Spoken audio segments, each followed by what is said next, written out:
নমস্কার। আমার আজকের নিবেদন স্বরচিত কবিতা আত্মস্বার্থে।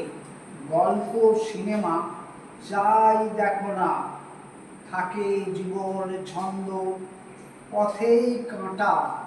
জীবন খোঁজে সুখ ও সদানন্দ, দুঃখীর পথে কাঁটা বিছাই। তেল ঢালি তেলা মস্তকে, পরের যাত্রা ভঙ্গ করে খুঁজে বেড়াই স্বস্তিকে।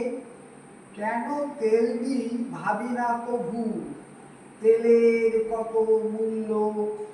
পরের ক্ষতি করতে মানুষ নিজের কথাই ভুলল।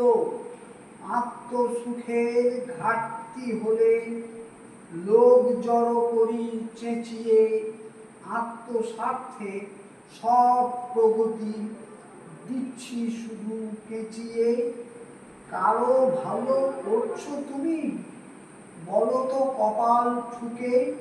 শুধুই ভাষণ, কথায় কথায় মারছ জগৎ মুখে। তাই আজ দেখি তোমাদের প্রতি মানুষ মৃত শ্রদ্ধ। দেশ এগুবে কেমন করে, নিতান্ত দুর্বোধ্য। প্রগতি মনে মনে কারো, শুধুই জট পাকানো। ব্যক্তি স্বার্থে চাইছি সবই, রাক্ষসে তার তাকানো। নমস্কার। সকলকে অনুরোধ, আমার এই ছোট্ট চ্যানেলটি সাবস্ক্রাইব করে দেবেন। ধন্যবাদ।